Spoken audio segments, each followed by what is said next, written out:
Blairing Out Show. This is the Blairing Out with Eric Blair show, and today I'm pleased to have R&B sensation Christian George on the show.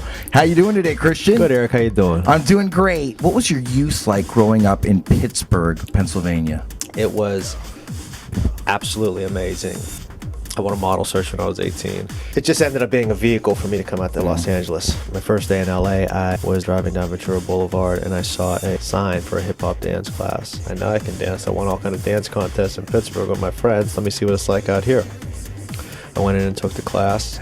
The teacher befriended me after the class and said, you know what, you're really good. You should come to this audition with me tomorrow for a brand new music video. I said, okay, I'd love to. We both go. I end up getting the job. He did it. And as a result, on the set, I made friends with the choreographer, who is probably one of the top choreographers in the business, a guy named Travis Payne. He's won like 4 VMAs for best choreography and was doing Michael Jackson for years. And, you know, took a liking to me and we became friends and validated me and gave me the endorsement, you know, as a dancer and, you know, ultimately set the pace and started the whole snowball for me to dance with everybody that I've danced with, you know, over my career. So then what were the highlights? Something that actually never came to fruition. As a dancer, my pinnacle was to dance for Michael Jackson. The day I got the phone call that I got hired to dance for him, I was fresh out of the shower. I was nude, dripping wet, and my agent called and said, they want to book you to go to Europe to do some shows with Michael Jackson. I must have did the happy dance, nude, swinging all around my house for about 20 minutes. We get to rehearsals. We start rehearsals. Now, Michael Jackson is a perfectionist in every sense of the word. So he likes to have at least a month of rehearsals before he does anything. And in this particular case, he only had 2 weeks. So halfway through rehearsals, he didn't feel like there was enough time, ended up canceling the job. Needless to say, I was unbelievably disappointed. Nonetheless, I got hired to dance for Michael Jackson, so I kind of guess that's a nice consolation, you know. It's a gold star. It's a gold star. Define your sense of style and fashion that led to your second career as a celebrity stylist. I've always been very progressive with my sense of style. And as a result, I ended up getting involved with probably the top stylist in the business, a girl named Charlene Roxborough. And during my time of working with her big client was Kanye West. And this is around the time when Kanye was just becoming that fashion icon where he's recognized as, you know, the best dressed in Esquire magazine and GQ and all these different, you know, high profile publications. You know, Kanye was always like, you know, the polo guy with the, you know, the button ups and, you know, the jackets and stuff. And then, you know, they always made fun of me.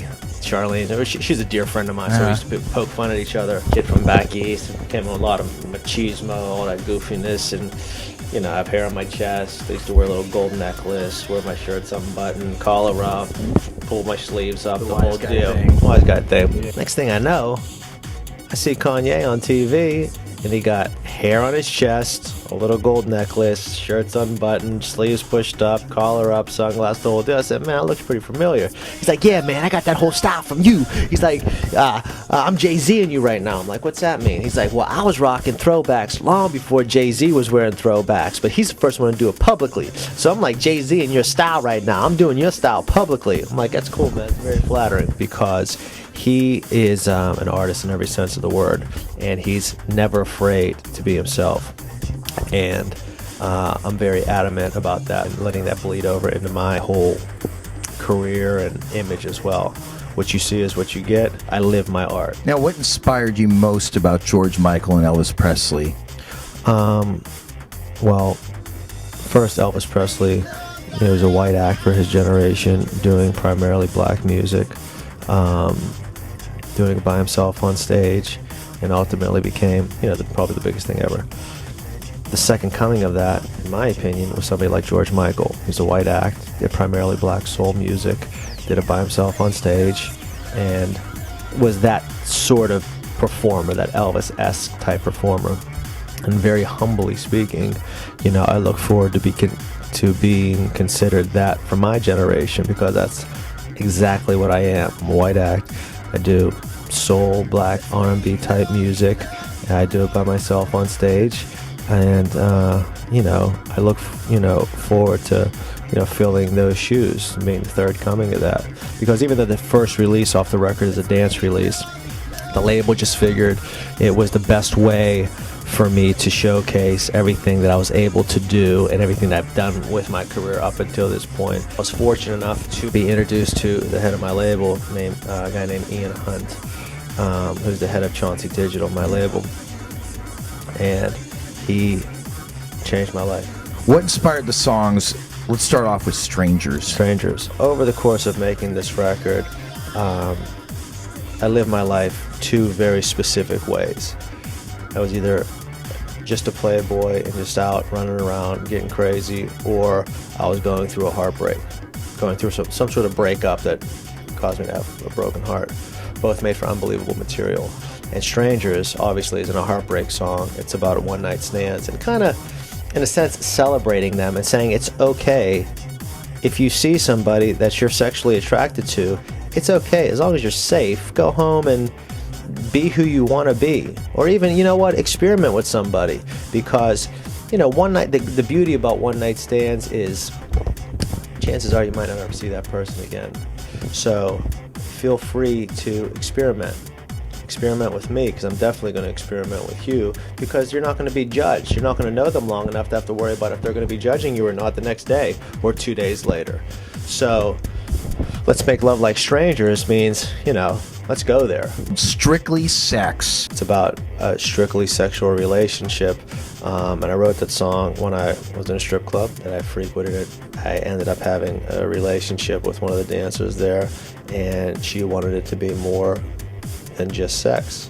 And unfortunately, because I didn't feel like ideally that was something that I was into, to have a relationship with her, I just said, we have to keep it strictly sex.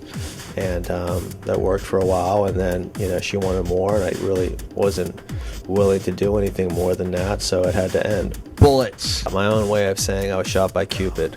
And, I got involved with this girl who really wasn't my type, so to speak. And it turned into something a little bit more than just physical relationship, and we got involved, we ended up dating, and then we broke up, and kind of broke my heart. So ultimately, when I say I got hit with your bullet, it's you shot me. You are in a couple films right now, the Take and The Last Hurrah. Right.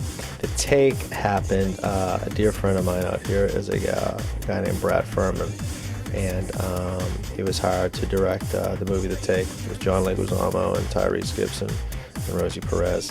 And it was a great experience. And then as a result, he was always looking for a vehicle to showcase my comedic side, my timing, and just me as a personality. So he wrote a movie for me called Last Hurrah, which is slated to go into production later this summer. It should be out next year, and it's like a diner meets swingers. It's a hilarious movie, Vegas type, guys type movie. So I'm very excited to start doing that. It's a great script. Tell me what your experiences were like with. We'll start off with Britney Spears. It was actually great. I did the Pepsi commercials with Britney Spears.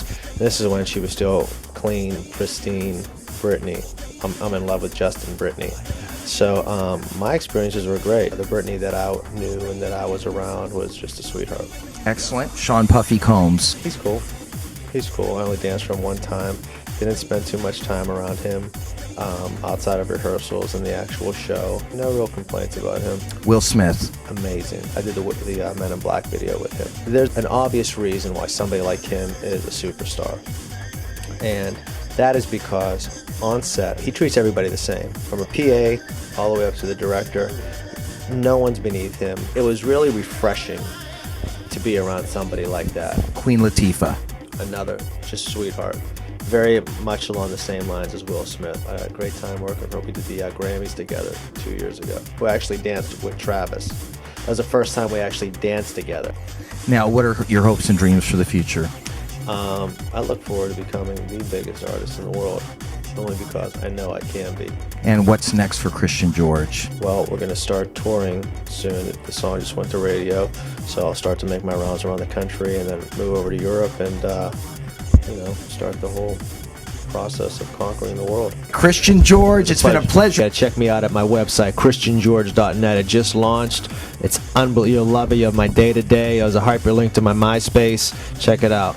All right, this is the Blairing Out with Eric Blair show with Christian George signing off.